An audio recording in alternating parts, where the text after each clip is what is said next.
নমস্কার সবাইকে, কেমন আছেন? আশা করছি ভালো আছেন। আবারও একটা ইউটিউবের নতুন ভিডিওতে সবাইকে স্বাগতম। তো দেখো, পুজো এসে গেল, আজ পঞ্চমী, শুভ পঞ্চমী সবাইকে জানাই।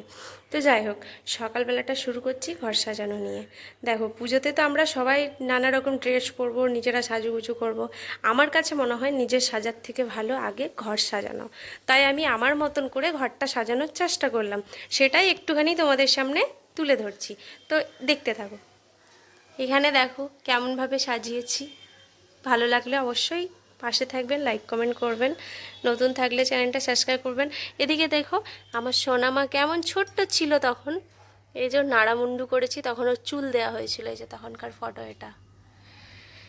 এই যে দাদানের সাথে এটা সোফা পরিষ্কার করেছি।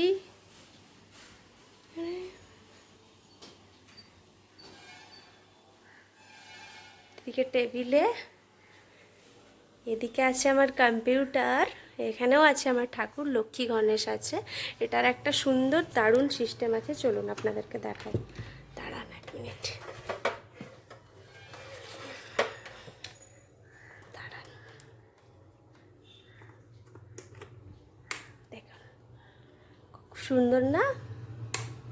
তো এদিকে আমার রাধা কৃষ্ণ, এদিকেও একটা লক্ষ্মী গণেশ আছে, এদিকে তো আমার রাধা কৃষ্ণ।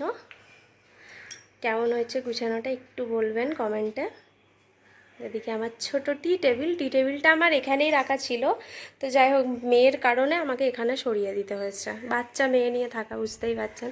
এইখানে দর্শন করুন, আগে দর্শন করুন আমার বড় মাকে।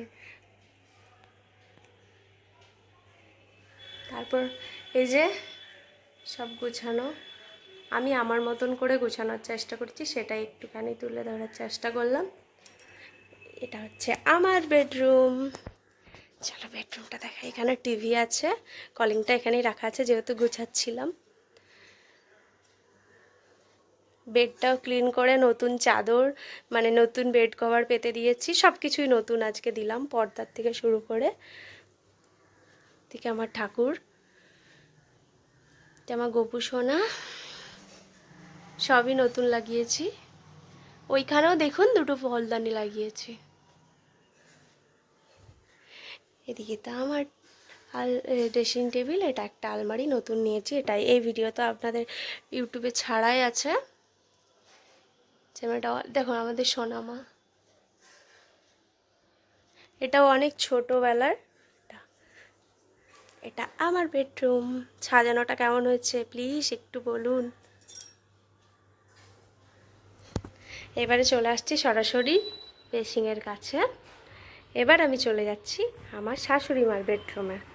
এটা শাশুড়ি মার বেডরুমও নতুন বেড কভার, নতুন বালিশ কভার সমস্ত কিছু লাগিয়ে দিয়েছি। এখানেও দেখুন একটা ফুলদানি লাগানো হয়েছে। শাশুড়ি মার বেডরুমে শুধু জাস্ট একটা আলমারি আছে, সেরকম কিছু আর নেই।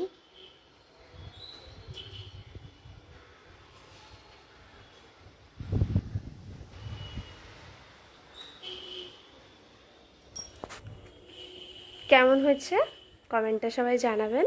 চলুন এখনকার মতন টাটা।